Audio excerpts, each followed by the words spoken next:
Oh man, sorry about that, you guys. The first time.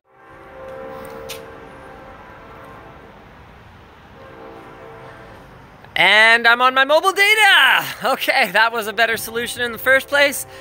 So guess where I am today? If you read the title of the stream, you'll already know, but we're hanging out with our boys over at Puget Systems. So we drove down to Seattle, driving the swag mobile, complete with Dick Butt, courtesy of BS Mods. Those guys are also from the Seattle area, so I figure maybe I'll see them on the road around here, but that's not the plan today. Today is all about checking out what makes Puget Systems more complicated than just like, you know, some guys building computers. So this is actually a sponsored video that we're working on. It's probably not going to be up for like, I don't know, at least 2 or 3 weeks, but I'm doing these streams daily now to kind of talk about what today's video is. And what I realized is that I thought these were going to be boring, but actually every single day I've been in a completely different location doing something completely different with different people like these guys. I was on your last one, actually. You were on my last one? Oh, actually, I was also on your last one. Luke was in the last one too. Yeah. Okay. Good try. Yet again, I'm working on floatplane stuff. John wasn't there. And I'm sorry, wow, this is awkward, I forget your name. Eric. Eric, okay, yes. John and Eric weren't there. Also, I didn't have a free run in the Puget office here to just kind of go and do whatever. Okay, I'm gonna have to be very careful in this next room because this is what they call labs. And in labs, they actually do have stuff that's under NDA. I mean, none of this is it. This is all like kind of older looking stuff. This is like kind of a weird machine. What is this? Look at this thing. Like, what? Who has like front networking on an acrylic case like that? It's just like, it looks like quad socket, but it's actually 2 dual socket boards. Like, check this out. There's actually a gap between the boards there. You can't really see it. Whoa, I almost dropped my phone. And then they've actually got 2 more boards on the other side for 4 more CPUs. I have no idea what kind of a use this is for, but there we are. We're going into the lab. You guys don't have anything NDA exposed right now, right? Yeah, we hit all that stuff. You hit all the NDA stuff? Yeah, we hit it all. Fantastic. So this is where they validate. This is where I do Pella's job for him. Yeah. Cause like he's in here trying to like film it on the red and be all pro and stuff. See, look at this. He's got like his red and he's got like his tripod and all that. Meanwhile, everyone who watches the stream will have already seen everything just in like grainy live streamed front camera O-Vision. So this is where they basically take, you know, whatever it happens to be, if it's, you know, the new Threadripper or X299 or, oh, this is old, yeah. This is what, Z10, whatever it is? Z10P88WS? Yeah, Z, right. Is Z the American way or is Z the American way? I can never remember. Z, okay, well, whatever. Okay, what else we got here? This looks like some X299 stuff. So that's the Skylake W. pretty so cool. C6, Oh! I don't remember what the numbers are. Oh! It just went out a couple days ago. New Skylake W stuff. So this is the LGA 2066 Xeon stuff, hey? Yeah. Where it's basically a Core i9, but they flipped a couple switches. And now it's more expensive. And now it's more expensive. Cool. So this one's expensive, you guys. I'll try not to drop it. What else you got that's interesting here? Yeah, you guys. X299. You really did hide all the interesting stuff, didn't you?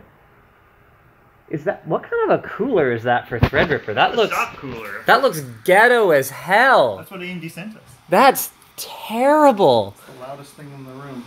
This is the same company that brought us the Wraith Max, which, okay, Yeah, it's doing stuff. that wasn't my fault. No, it's doing Premiere. It's doing Premiere things. Okay, I barely touched it and it's like. Now we've got a Corsair cooler coming in, but man, there's not many coolers that are compatible with that socket. It's all funky. No, I know. I actually didn't even realize until I looked at it a little bit more closely the other day. I was looking at one of these. Yeah, you guys have got the same like random Asetek brackets that we do. These come with the chips, right? I'm not sure actually. I think so. So I didn't realize until the other day that it's not symmetrical. Look at that. These ones are further apart than these ones, and then they all screw in actually to the socket itself rather than through points on the board. So these things are like straight, which is good though. trippy. The socket's awesome. Yeah, I mean, to be clear, I would rather have a socket design that includes a backplate that's big enough to screw a cooler into it. But the fact that it's asymmetrical like that is just so bizarre to me. Yeah, you can see. All right, well, I'm going to leave Pella to his... Oh, okay, what do you... This is our front drawer, though. You're asking where all of our stuff is. Wow! That's where our CPUs are. Check this out, you guys. This is like the trays on trays on trays on trays. Like, unos, dos, a lot more than dos, trays. Oh, is this one of those 1950Xs that had the performance issues? I think it might have. Yeah, so we got one of those with a sample system. Yeah. Okay. Before launch, and we were like, "Hey, yeah, so we're gonna do a Cinebench benchmark at our LTX meetup." And here's the score we got, and they were like, It was like, for us, it was do like, you think you could check your BIOS settings? And we were like, what BIOS settings? Yeah, there's like it's an Alienware. what BIOS settings are we changing? Yeah, but it was like 5 or 10% slower, I think, but we've got full launch ones now. So that's why the articles we just put up today, actually. You know what we should do? We should all get together and we should ask Intel how much more work it would be on these Intel confidentials to just put what bloody processor it is. Well, because they put, what, frequency and... and stepping and serial, and then they actually have, is NA for North America or not applicable? I don't know. I'm not actually sure, but there's an NA on there, so maybe they could just, I don't know, put the name of the product on there so we would know what that... So we've actually come up with a new system for labeling. I see you guys are using a very similar system to us. Yeah, Sharpie on the corner. Yeah. But even those will get wiped off eventually if you're not super careful. And then anything you put on the top is gone. It's gone after one isopropyl or like one thermal compound application. So we came up with a new idea, actually one of my guys did, where we're going to write on the side of the package where it's yellow, we're going to put like a dot code system. Oh man, it's so complicated. It's like binary or something. Jeez. And then the idea is that the trays that we have will put the corresponding dot code. And that I think Intel should just label their stuff. Well, yeah, we're driven to this. I mean, this is not a solution that we want. This is a solution that we're stuck with. Anyway, I'm gonna go run downstairs and let you guys get back to pretending to do work so that Pella can film you pretending to do work.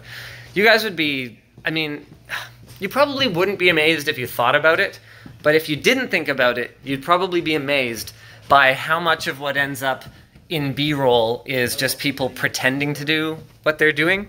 Like, even if we're documenting somebody doing their job, you know, 19 times out of 20, we're just like, okay, yeah, could you go, like, put something on that shelf or take something down, or, oh, my connection is apparently very bad. Very, very bad in here.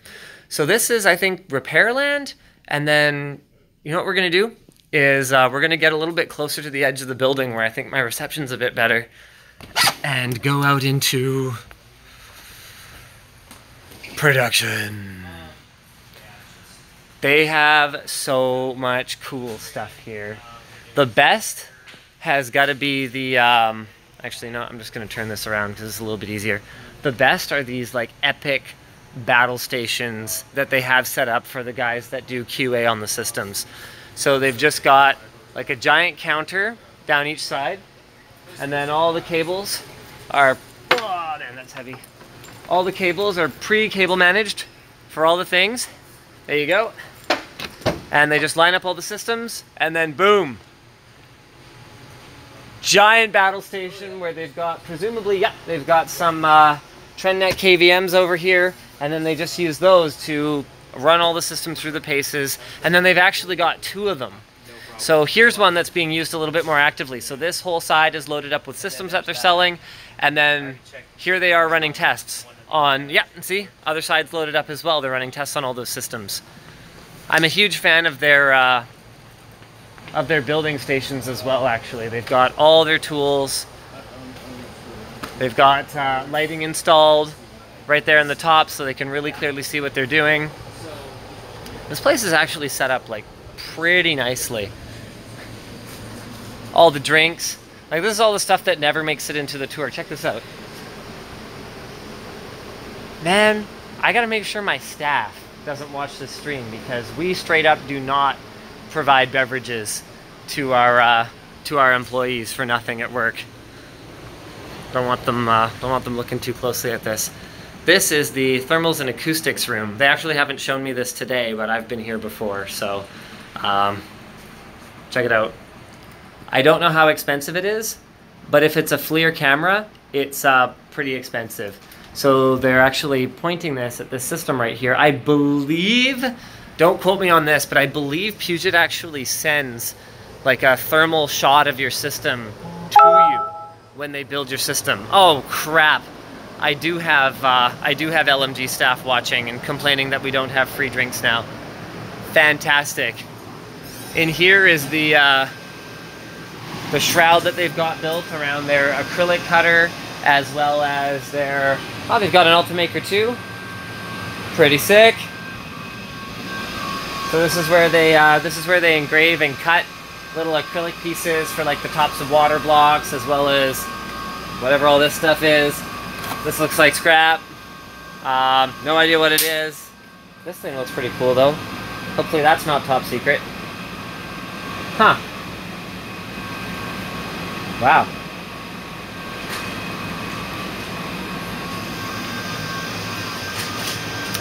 No idea what that is. Anyway, oh right, so today's video is actually going to be pretty cool. We've got, well, basically it's some slab engineering. We were working on our wall pewter a little while back, and we had some concerns about putting the GPU so far away from the rest of the system. And we were like, okay, this thing's going to be like, I think it was like a meter? It was about a meter away from the PCIe slot, because we had to run the PCIe cable out of the slot and then behind the whole computer and then over to where the GPU was going to be. And we were like, is that going to affect performance? Turned out it was fine, but that got us thinking, how far could we possibly go? So in today's video, we do like a live, well, not live because it was recorded like 2 weeks ago, but we test at different stages, adding more and more and more and more PCI Express cables until, well, until it stops working. I don't know why live chat messages are like, is just nobody talking? Because the chat's been moving so fast the last few days. That's really bizarre. Anyway, that video is going to be going up. Nick's going to hit the live button. I'm sort of traveling right now, so it's going to be pretty tough for me to do that. And I think he's going to post it in the chat. And you guys should go check it out. And what is it that the YouTubers say? They say, mush the love button. I think that's how it goes.